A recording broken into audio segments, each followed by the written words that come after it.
Hola, ¿qué tal? ¿Cómo están? Continuamos aquí desde la carpa de la Rural del Prado, de la Comisión Nacional Afirma Tus Derechos. Los estamos acompañando durante toda la semana con distintos compañeros y compañeras que integran las organizaciones sociales que están llevando adelante esta campaña, que impulsan estos cambios en lo que tiene que ver con la seguridad social. En el día de hoy tenemos nuevamente a una mujer joven, trabajadora, que integra el Departamento de Jóvenes del PIT-CNT, Camila Menchaca. Te damos la bienvenida acá a la carpa de la comisión. ¿Cómo andás? Bien, muchas gracias por el espacio y es recontra importante estar intentando explicar un poquito por qué estamos acá y por qué nos parece importante que la gente firme para poder tener un plebiscito en octubre, ¿no? Muy bien, justamente, vamos directo al grano. Contanos entonces por qué es importante esto que se está impulsando, por qué esta iniciativa, por qué hay que firmar. Bien, lo básico es que claramente no queremos morirnos trabajando, que entendemos que las jubilaciones y las pensiones hoy son muy insuficientes y que hay que subirlas y que no queremos que nadie lucre con nuestros aportes, ¿no? Con nuestro trabajo.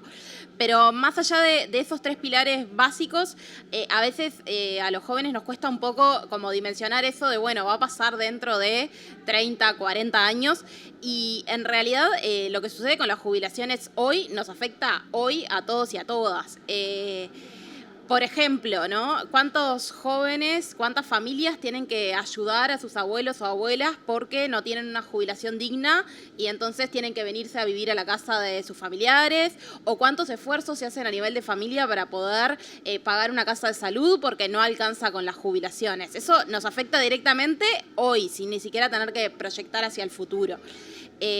Otros ejemplos que a nosotros nos preocupan quizás no sean más cercanos, quizás nuestros padres están más cerca de la jubilación y pensar en que van a tener que tener 5 años más que los que ya tenían previsto en términos laborales es fuerte, ¿no? Cuando nosotros pensamos en nuestros padres y de repente pensamos en que tienen trabajos que no son trabajos de oficina, sino que son trabajos más vinculados al esfuerzo físico, a lo manual, pensar en estar trabajando hasta los 65 años con el nivel de accidentes laborales que existen en el Uruguay, con la cantidad de personas que efectivamente terminan teniendo jubilaciones anticipadas por problemas de salud, es claramente preocupante y entonces, además de pensar en nosotros y en nuestro futuro, que a veces nos cuesta un poco proyectar hacia adelante, bueno, pensar en nuestros padres, pensar en nuestros abuelos, pensar en nuestros vecinos, ayuda un poco a dimensionar hoy en qué nos puede cambiar la vida esto.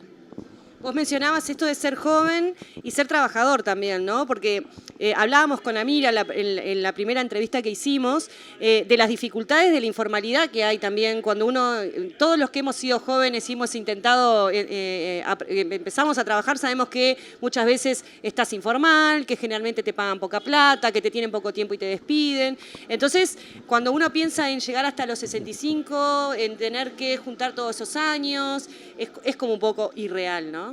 Sí, es bastante irreal, es bastante complejo y además, o sea, cuando nosotros pensamos en este tema, tenemos que acordarnos que quienes más tenemos desempleo somos los jóvenes. Las tasas de desempleo juvenil son más altas, las tasas de informalidad son más altas a nivel de los jóvenes. Y si nosotros pensamos en que la jubilación va a extenderse en el tiempo, es decir, que los trabajadores van a tener que trabajar más años, va a haber menos espacio en el mercado laboral para que ingresemos los y las jóvenes y eso es claramente preocupante, pero también desde la otra perspectiva, quien se quede sin trabajo a los 50, 55, va a ser mucho más difícil, sigue siendo, hoy es difícil, volver a conseguir un empleo y entonces poder llegar a los requisitos jubilatorios va a ser más complejo. Entonces, sin dudas, para poder pensar en un mercado laboral que priorice a los jóvenes, necesitamos también tener espacios para poder justamente ingresar en ese mercado y ingresar en ese mercado en forma digna, ¿no? Con un empleo digno, con un salario digno, con condiciones laborales de lo mejor que se pueda y sin informalidad, por supuesto. Cuando pensamos en el fin de la vida laboral, digamos, ¿no? Uno se imagina que después de todo el esfuerzo que se hace, porque el trabajo es esfuerzo, es producción, que hace que el país funcione, ¿no? Entonces llegamos a la vejez y uno se imagina que en esa vejez uno debería tener una vejez digna, esto que hablábamos, ¿no? Es un derecho humano también, ¿no? Porque da la impresión que quienes están en contra de esta campaña tienen una visión un poco más como si fuésemos engranajes, ¿no? El engranaje dejó de funcionar, lo descarto, pero las personas no son cosas, son personas y tienen derechos. Sí, ahí hay como dos cuestiones que hay que reflexionar, ¿no? Un montón de gente dice, lo que pasa es que después de que se jubila le empiezan las nanas o le empiezan los problemas que no sabe qué hacer y bueno, y poder pensar en la vida más allá de lo productivo, más allá del trabajo, es fundamental. Si nosotros pensamos que nuestra vida es solamente para trabajar, estamos perdiendo un montón de elementos que tienen que ver con vivir dignamente, vivir plenamente, que va mucho más allá del trabajo. Y por otro lado, tenemos ahí esta cuestión de que efectivamente hoy, cuando tenemos un conjunto de personas que se jubilan con 17.000, 15.000 pesos, que tienen pensiones de 13.000 pesos, claramente no les da para poder vivir dignamente, para poder hacer actividades por fuera del mercado laboral, ¿no? Y entonces tienen que volver al mercado laboral en condiciones que de nuevo son de informalidad, de nuevo son de precariedad, porque tienen miedo de perder esas pensiones, porque pierden esas jubilaciones y no tienen condiciones para poder ejercer todos esos derechos que deberíamos poder ejercer en cualquier edad, pero sobre todo cuando después de haber transitado toda una vida trabajando y aportando, bueno, poder tener acceso a la cultura, poder tener acceso al deporte, poder tener acceso a la recreación, que a veces son pagos y que efectivamente hay gente que no está en condiciones de poder acceder a eso y justamente poder equiparar una jubilación a un sueldo mínimo, que es lo mínimo, ¿no? Porque tampoco vamos a decir que el sueldo mínimo es lo mejor del mundo, porque no lo es indispensable. Estaba pensando también en esto de que nosotros queremos invitar a todos y todas a que se sumen a la campaña, ¿no? A que si está en su casa escuchando esta transmisión y dice, bueno, yo conozco gente que quiere firmar y que por ahí todavía no se arrimó, pero vos que lo conoces, capaz que vas y sí te firma. ¿Cómo se hace eso? ¿Cómo hacemos para que la gente se sume, más allá de los militantes que por ahí siempre están o que están más, tienen como ese reflejo más fácil de sumarse y de organizarse?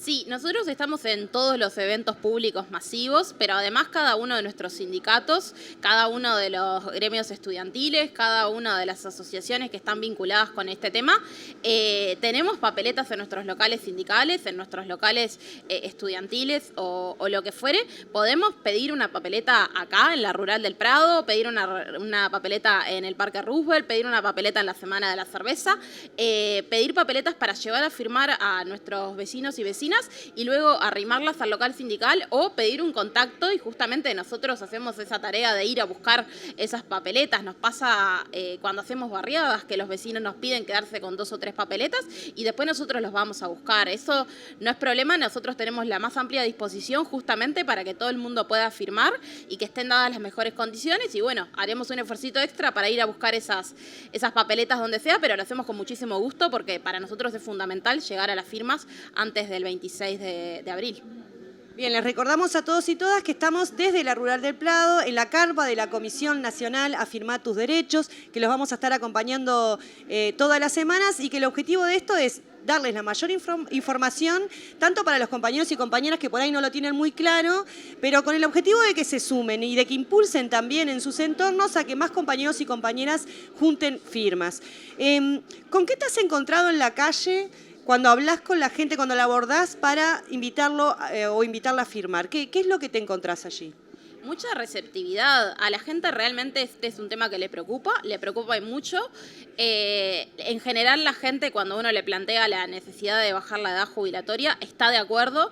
Creo que en general no queremos tener que trabajar más años para poder sobrevivir, básicamente.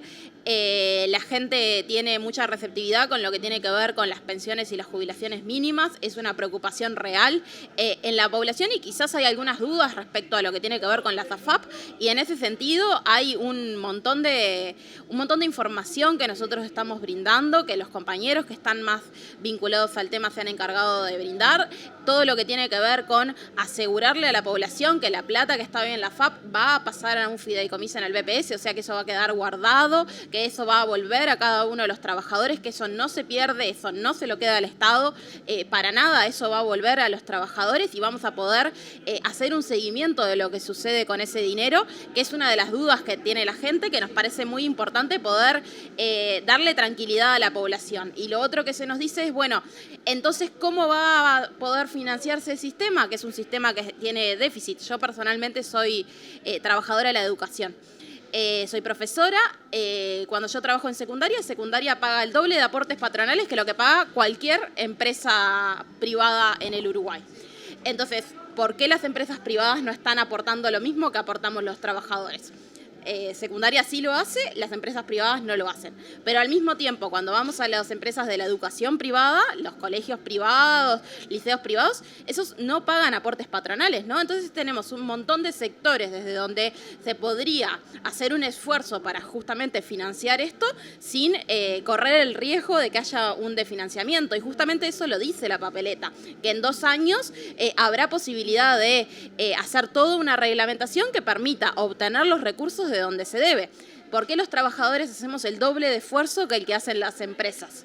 O incluso más que el doble, porque hay empresas que hoy están absolutamente exoneradas del pago de aportes patronales. Entonces, hay un punto que a la gente le preocupa, porque evidentemente la gente se interesa porque obviamente nuestro BPS no se desfinancie, pero hay lugares de donde sacar el dinero que justamente no implican tampoco que vamos a hacer fundir empresas por pedirle que paguen un poquito más de aportes patronales. Es simplemente repartir un poco esta carga que hoy está cayendo solo sobre los y las trabajadoras, ¿no? Cuando nos piden que extendamos nuestro tiempo de trabajo, cuando nos piden que nuestro aporte sea el doble que el que aportan las empresas. Entonces, ahí hay un lugar desde donde poder pensar todo un sistema financiero y pensar que hay 2 años para tener esta discusión y reglamentarlo, ¿no? No es que de un día para el otro vamos a cerrar absolutamente todo y va a quedar así, sino que lo que se abre justamente con este plebiscito es un diálogo sobre bases que son bases razonables, trabajar hasta una edad razonable,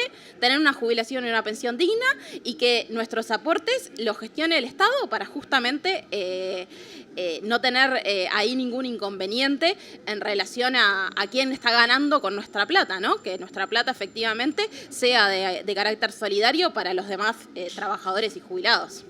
Levantalo si querés, no te preocupes. Estaba pensando un poco en esto que estás mencionando de lo solidario y contrapuesto a esta cuestión de la rentabilidad de las empresas, ¿no? Son claramente 2 modelos, 2 maneras de pensar de qué manera una sociedad distribuye la riqueza que genera, porque un poco estamos hablando de eso, ¿no? ¿Qué pasa con ese dinero que se genera con el esfuerzo del trabajo? También con la inversión de las empresas, por supuesto, se necesita. Pero bueno, estamos en esta sociedad y acá de lo que se está hablando es cómo distribuimos la plata.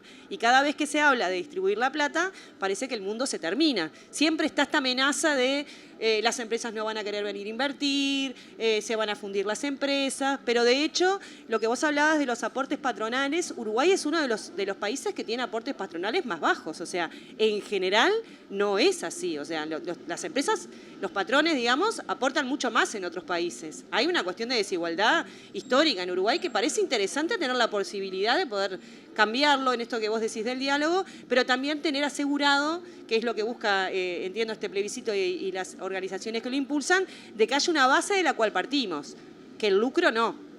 Exactamente. Tener estos pilares asegurados a la hora del diálogo social para nosotros es fundamental, porque nosotros no podemos abrir un diálogo y decir, bueno, vamos a seguir pagando más los trabajadores, que es lo que sucedió el año pasado, donde sin demasiado diálogo, porque la realidad es que no tuvo ni grandes discusiones ni grandes consensos, se modifica el sistema jubilatorio para, de alguna manera, seguir cargándonos a los trabajadores de los problemas que se generan por el propio sistema. Entonces, partir de la base de que tenemos derecho a tener una vida digna me parece que es como el mínimo indispensable, y cuando hay actores políticos que dicen, bueno, capaz que me estás restringiendo mucho, yo pregunto en qué estamos restringiendo mucho. O sea, estamos pidiendo lo mínimo, que es tener una vida digna, poder jubilarnos y poder tener una jubilación aceptable. Me parece que no es nada descabellado lo que estamos planteando, y que cuando sí se dan estos debates al respecto del financiamiento y de la justicia, para nosotros la justicia social es un elemento central y que es lo que queremos poner a discutir. Creo que esto de que vos decías, bueno, en otros países los aportes patronales son mucho más altos, en otros países las AFAP se han retirado y no habían habido juicios millonarios al Estado, en otros países no funcionan los sistemas de AFAP y sin embargo funcionan los sistemas jubilatorios y las jubilaciones son mucho mejores que las nuestras, y la seguridad social está pensada de forma integral, ¿no? Porque realmente cuando el año pasado se puso a discusión esta ley, era simplemente una ley de carácter jubilatorio y de recorte a derechos a lo que tenía que ver con pensiones por discapacidad, por ejemplo. Pero no se pensaba en términos integrales en relación a la primera infancia, en relación a los derechos de las embarazadas, en relación a todo lo que tiene que ver con pensiones por discapacidad y necesidades que tiene la población. Bueno, necesitamos poder discutir justamente desde la perspectiva de derechos cómo podemos ayudar a que la población viva mejor, ¿no? Entonces nos dicen, bueno, lo que pasa es que cada vez nacen menos personas. Bueno, desde la seguridad social justamente se debería promover un conjunto de cosas que hoy en día no están garantizadas para que la gente efectivamente decida tener hijos, ¿no? Lo caro que sale hoy en día tener hijos, las consecuencias laborales que tiene, ¿no? Cómo se te ve expulsado del mercado laboral cuando una es madre, cómo cuando hay una entrevista de trabajo y tú tenés una edad reproductiva te preguntan si querés o no tener hijos. Eso tiene que ver también con la seguridad social. Entonces, en vez de apuntar hacia trabajar más años y hacer que los trabajadores carguemos con el peso de la reforma, tenemos que pensar en una reforma integral que aborde todas las aristas y que pueda pensar en la seguridad social desde antes del nacimiento hasta el fin de la vida de una manera lo más digna posible. Nosotras estamos acá dando la cara, ¿no? Estamos hablando con la gente, le estamos explicando nuestras razones, estamos dando nuestros argumentos, tenemos diálogos en la calle con la gente cuando milita, o sea, podemos dar la discusión con la gente y la gente puede escuchar, puede razonar, puede decir que no, que son la mínima, porque en general la gente dice que sí cuando uno conversa. Sin embargo, del otro lado, lo que hay es como tratar de como entreverar la cosa, medias verdades, no tienen cómo defender. ¿Cómo se defiende? Pensando en queriendo ponerme por ahí del otro lado. ¿Cómo defiendo decirle a la gente, trabaja más, cobra menos, cobra una miseria y además parte de tu jubilación dásela a una empresa privada para que haga negocio con eso y encima de eso te perjudique aún más? Es complicado, ¿no? Es que la defensa que están haciendo se parte de mentiras. O sea, decir que nosotros le queremos expropiar el dinero a los trabajadores es una mentira. Lo dice claramente la papeleta que nosotros queremos que eso vaya al BPS, que haya un sistema de trazabilidad y que eso vuelva a los trabajadores. Entonces, cuando se parte de la base de argumentos que no son reales, es donde tenemos una discusión. Y donde más tenemos la discusión es de donde partimos en términos de los consensos que deberíamos tener como sociedad. Como sociedad deberíamos tener el consenso de que tenemos derecho a vivir una vida plena y feliz. Y ese consenso parece que algunos actores políticos no están dispuestos a aceptarlo. Entonces, cuando dicen, bueno, no ha quedado otra alternativa que hacer trabajar más años porque se funde el BPS, bueno, sí hay otras alternativas. Lo que tiene que ver justamente con los aportes patronales es uno de ellos. Y entonces, partir de una discusión honesta que tenga sobre la base la posibilidad de pensar en transformar todo y no transformar una partecita para poner un parche, me parece que es importante. Bien, le agradecemos muchísimo a Camila Menchaca, te agradecemos que hayas tomado este ratito. Está con su tabla ahí, con sus firmas para salir a juntar ahora ya mismo, ya sale de acá y se va eso. Muchas gracias por venir. No, gracias a ustedes por el espacio. Muy bien, y a todas ustedes, recuerden, aparecen aquí todas las redes sociales de la Comisión Nacional Afirmá tus Derechos. Salgan a juntar firmas, estamos entrando en la última etapa. Se trata de justicia social, se trata de nuestros derechos. Así que vamos arriba. Salud, gente.